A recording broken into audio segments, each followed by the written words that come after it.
Hello and welcome to the viewers of this video.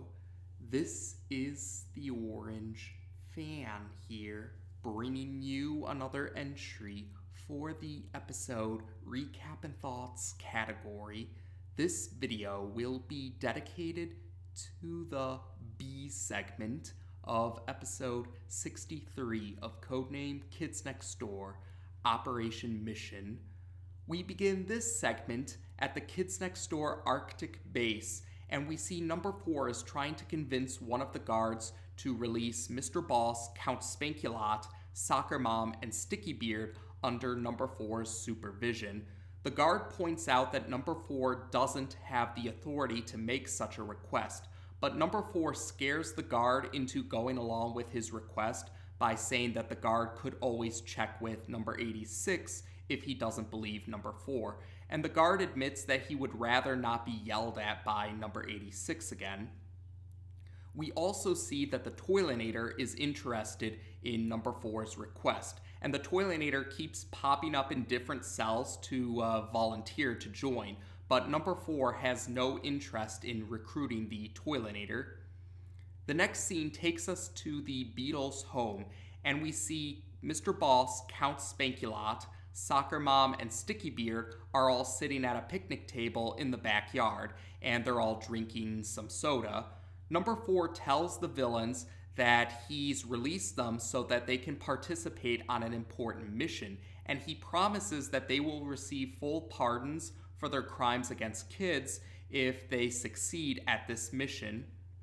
The villains, however, act dismissive towards Number 4's offer, and they say that they're just going to drink all the soda in his house, make a mess at his house, and then go about their business.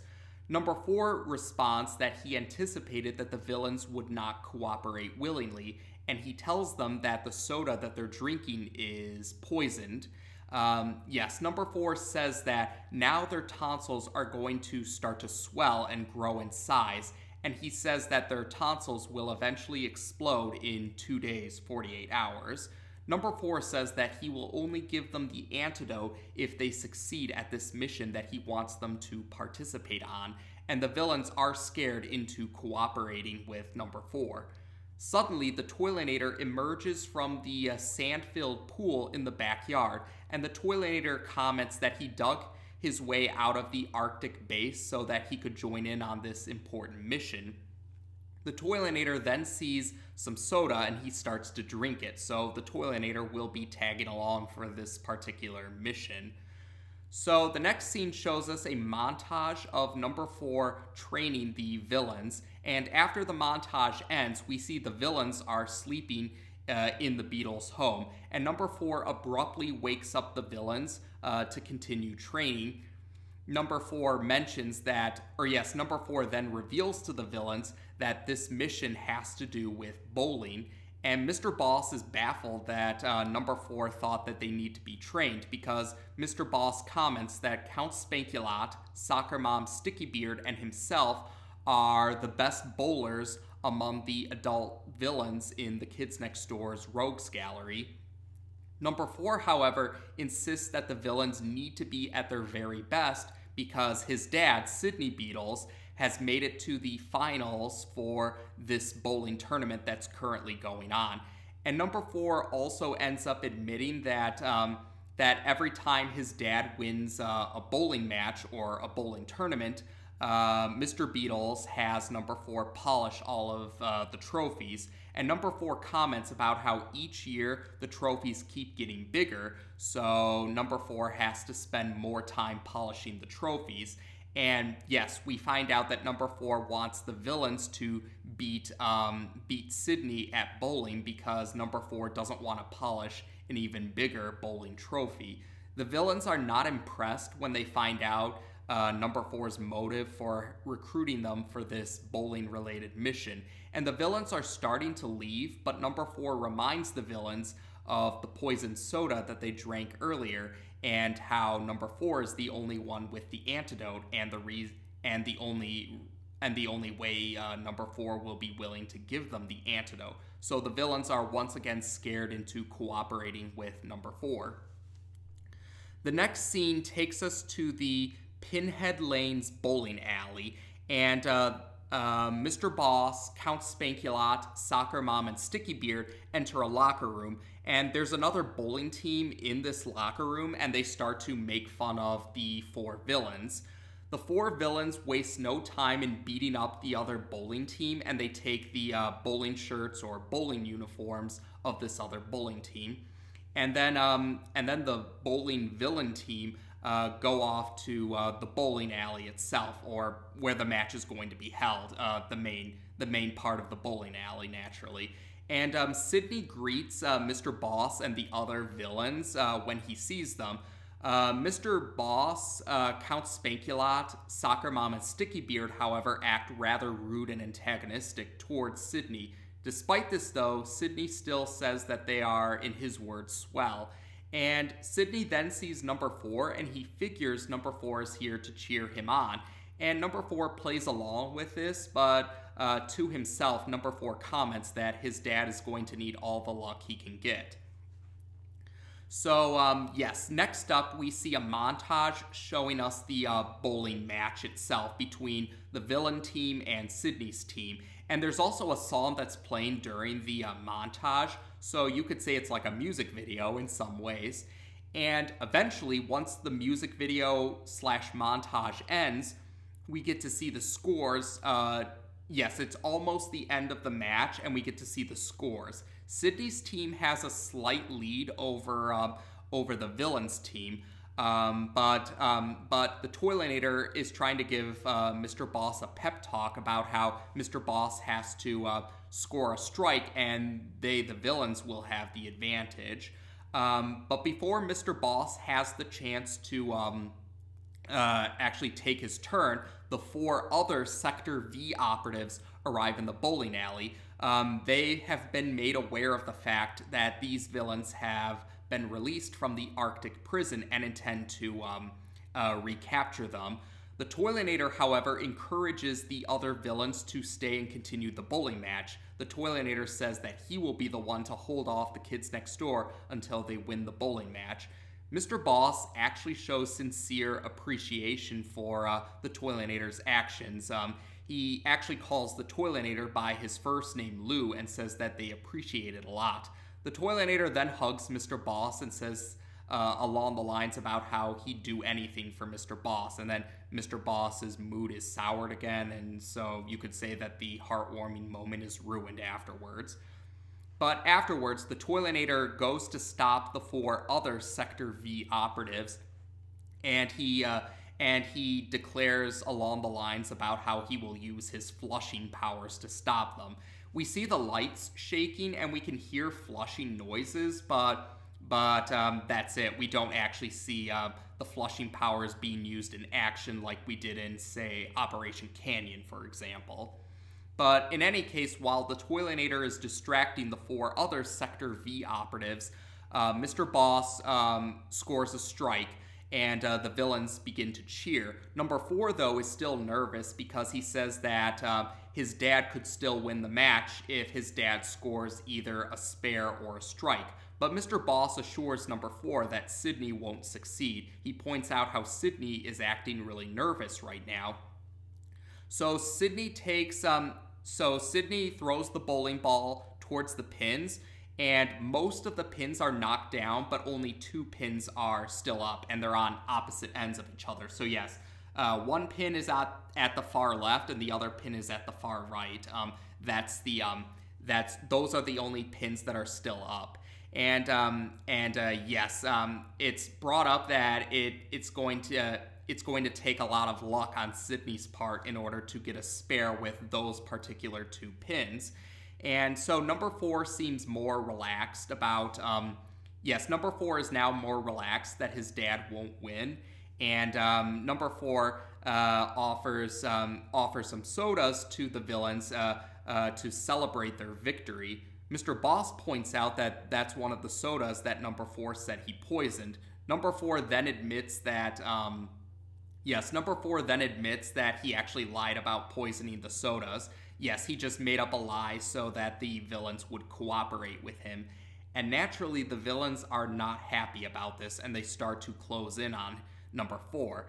And, oh yes, back with the Toiletnator, number 5 inquires number 1 if they're waiting for something, but number 1 admits that he just thinks it's fun to let the Toiletnator have this moment, and then the other Sector V operatives begin to beat up the Toiletnator after waiting around for a while just to have fun messing with the Toiletnator. So while that's happening and number 4 is backing away from the other villains, Sydney unknowingly accidentally throws number 4 into the pins.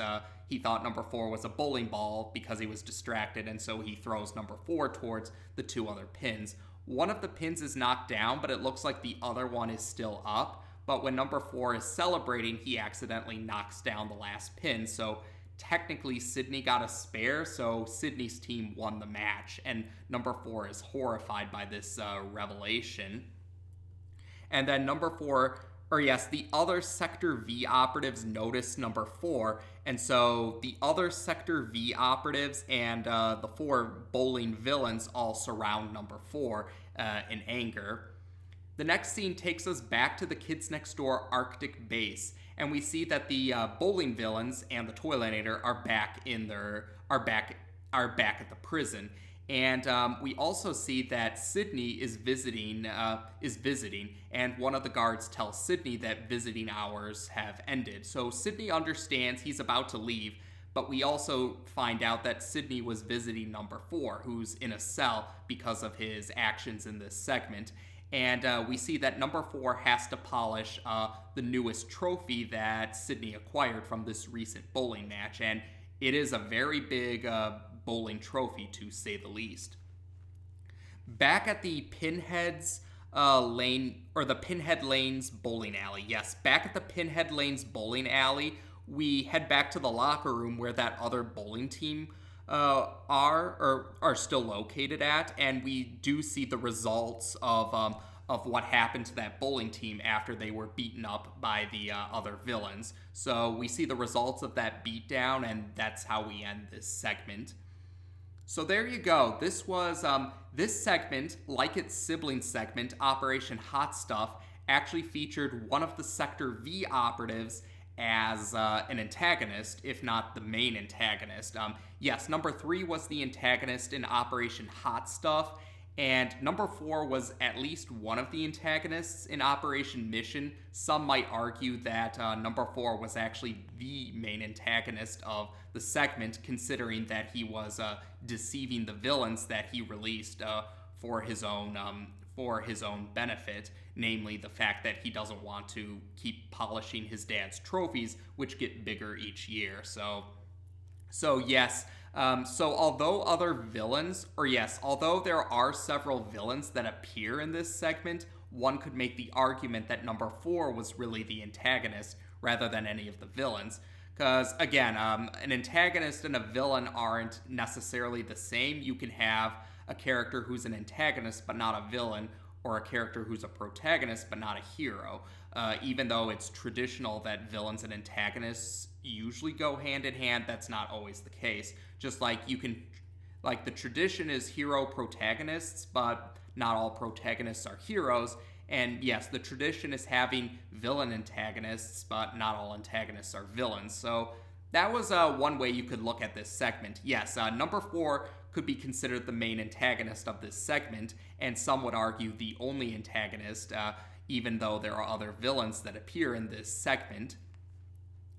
Now, the other detail for this segment is we do get to see Sydney's face. And yes, we do get to see more of Sydney's face compared to Operation Dodgeball. We did get to see his face in Operation Dodgeball, although his full face was at a distance. Close-up shots of Mr. Beatles didn't show his full face. And actually, we did get to see Sydney's face back in Operation Matador, although for most of the segment, Mr. Beatles' face didn't have its usual design because he was